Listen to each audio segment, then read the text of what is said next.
Walaupun alasan untuk ke Jepang itu berbeda-beda ya. Umumnya teman-teman kita yang berangkat ke Jepang itu karena mereka tidak dapat kesempatan berkarir di Indonesia dengan baik, makanya mereka memutuskan untuk pergi kerja ke luar negeri seperti itu ya. Action, minasan konnichiwa, pau pau desu. Oke guys, di video kali ini kita akan ngebahas yaitu tentang Tokutei Gino ya teman-teman. Jadi ada beberapa teman-teman yang bertanya tentang visa Tokutei Gino ini, yaitu adalah apakah untuk visa Tokutei Gino kita perlu pengalaman atau tidak. Nah biasanya gue akan jawab tidak perlu ya teman-teman, karena memang di Jepang ini ketika teman-teman ingin bekerja, teman-teman itu tidak dibutuhkan pengalaman yang khusus, apalagi untuk pekerjaan-pekerjaan lapangan ya teman-teman. Dan kebanyakan di lowongan pekerjaan juga sering dituliskan yaitu Mikkei atau tanpa pengalaman. Oke ya, seperti itu. Nah, jadi buat teman-teman yang mungkin sekiranya tidak punya pengalaman dalam bekerja, baik itu pengalaman kerja di Jepang maupun pengalaman kerja di Indonesia, teman-teman tetap bisa mengapply visa Tokutei Gino ya teman-teman, dengan cara teman-teman cukup melengkapi persyaratan yaitu sertifikat skill dan sertifikat bahasa seperti itu ya. Nah, tetapi karena dengan tidak ada pengalaman, beberapa teman-teman kita yang datang ke Jepang dengan menggunakan visa Tokutei Gino ya khususnya, itu ada yang mengalami kendala ya teman-teman. Kenapa demikian? Karena kebanyakan kendala tersebut sering terjadi pada newcomer. Nah, apa saja sih kendala-kendala yang mungkin aja terjadi ya, atau yang sering terjadi, yang sering gue hadapi ketika teman-teman yang datang ke Jepang dengan menggunakan visa Tokutei Gino? Maka dari itu silakan nonton video ini sampai habis.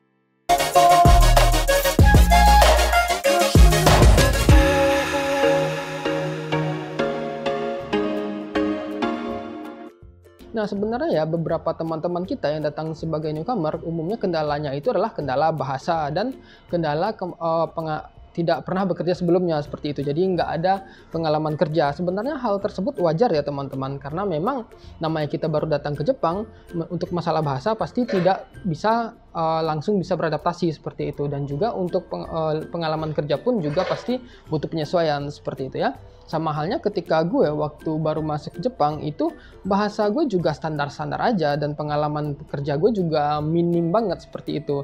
Tetapi karena memang sifatnya orang Jepang itu mau ngajarin, jadi sedikit demi sedikit gue bisa belajar dan bekerja dengan baik seperti itu. Tetapi itu hanya berlaku pada perusahaan-perusahaan yang mau memahami keadaan orang asing yang baru datang ke Jepang ya. Karena sebagian perusahaan itu memang ada ya, dia tahu, oh teman-teman mungkin baru datang ke Jepang beberapa hari yang lalu, belum pernah bekerja sebelumnya, baru belajar bahasa. Jadi ada beberapa perusahaan yang paham akan kondisi tersebut ya teman-teman. Jadi mereka maklum dan mereka mau mengajari teman-teman dengan baik dan pelan-pelan seperti itu. Tetapi sayangnya di Jepang itu tidak hanya ada perusahaan yang baik saja, tetapi perusahaan yang tidak sabaran itu juga ada ya teman-teman. Jadi itu cukup banyak. Jadi kadang ada perusahaan itu yang tidak mau menunggu proses. Jadi mereka itu maunya teman-teman bisa langsung bekerja, bisa langsung bahasa Jepang dengan baik dan bisa memahami perintah-perintah yang ada seperti itu. Nah, perusahaan seperti itu banyak ya, dan kebanyakan teman-teman kita yang datang ke Jepang, newcomer, masuk ke perusahaan yang seperti itu ya teman-teman. Jadi kebanyakan dari mereka itu ada yang tidak betah seperti itu, merasa tidak nyaman dengan pekerjaan karena pressure-nya terlalu kuat, karena mungkin baru datang ke Jepang beberapa hari tetapi menghadapi kemampuan bahasa yang cukup tinggi seperti itu ya. Dan mungkin tanpa ada bekal pengalaman pekerjaan, jadi mungkin pekerjaan juga belum terbiasa seperti itu. Nah mungkin ya dari teman-teman kita untuk pengalaman kerja ya, ada sebagian teman-teman kita yang berangkat ke Jepang itu setelah lulus SMA atau SMK, dia langsung berangkat ke Jepang seperti itu tanpa merasakan pengalaman kerja di Indonesia. Atau mungkin teman-teman kita yang udah lulus kuliah, university, lalu langsung masuk LPK atau job matching dengan TSK, langsung pergi ke Jepang tanpa adanya pengalaman pekerjaan. Sebenarnya untuk pengalaman pekerjaan ini bukan salahnya mereka ya, karena umumnya teman-teman kita yang berangkat ke Jepang karena mereka tidak dapat kesempatan di Indonesia umumnya ya. Walaupun alasan untuk ke Jepang itu berbeda-beda ya. Umumnya teman-teman kita yang berangkat ke Jepang itu karena mereka tidak dapat kesempatan berkarir di Indonesia dengan baik, makanya mereka memutuskan untuk pergi kerja ke luar negeri seperti itu ya. Nah, cuma karena tidak adanya bekal pengalaman kerja tadi di Indonesia, membuat mereka itu sulit beradaptasi saat baru pertama kali bekerja di luar negeri seperti itu. Alhasil, ada sebagian perusahaan itu yang memecat teman-teman kita ya, walaupun baru bekerja 1-3 bulan pertama seperti itu. Nah, akhir-akhir ini banyak teman-teman kita atau teman-teman yang nonton YouTube gue itu mengeluh tentang hal tersebut. Bang, gue dipecat bang, padahal baru 3 bulan kerja seperti itu. Nah, Akhir-akhir ini banyak perusahaan yang KBC ya langsung pecat aja, dan bahkan ketika teman-teman kita ini punya masalah ngadu ke Kumiai atau TSK-nya, ternyata juga Kumiai dan TSK-nya malah pro ke perusahaan. Seperti itu ya teman-teman. Udah banyak sekarang hal-hal yang seperti itu. Nah, jadi bagaimana sih cara menghadapi kondisi yang seperti itu agar teman-teman tidak dipecat dalam waktu kerjaan dalam waktu 1, 2, 3 bulan kerja seperti itu. Karena kadang sebagian perusahaan yang nggak suka itu dia mungkin langsung cut aja. Kenapa? Karena Visato Kutegino itu statusnya sama dengan orang Jepang ya teman-teman. Jadi orang Jepang pun kalau misalnya dia pekerjaannya tidak oke, dia bisa aja sewaktu-waktu dipecat oleh perusahaan seperti itu. Sama halnya di kita kerja di Indonesia, kalau misalnya pekerjaan kita nggak bagus di suatu perusahaan bisa aja nge-cut kita seperti itu. Nah begitu pula dengan Visato Kutegino ya teman-teman. Nah, jadi salah satu pengalaman teman kita itu adalah dia dipecat setelah 3 bulan kerja di Jepang ya, dan saat mengadu ke Kumiai ternyata Kumiainya pro perusahaan dan akhirnya membelikan tiket untuk teman kita ini yang mau nggak mau dia harus pulang seperti itu ya. Padahal si teman kita ini dia masih mau stay di Jepang seperti itu. Yang mana kita tahu untuk berangkat ke Jepang itu butuh biaya yang cukup banyak ya teman-teman. Belum lagi biaya ujian, biaya ujian sertifikat skill, sertifikat bahasa, transportasi, biaya pelatihan, biaya pendidikan, segala macamnya, dan tiket pesawat itu butuh biaya yang cukup besar ya teman-teman. Nah, jadi sebagian teman-teman kita itu nggak mau pulang kalau dipecat seperti itu ya.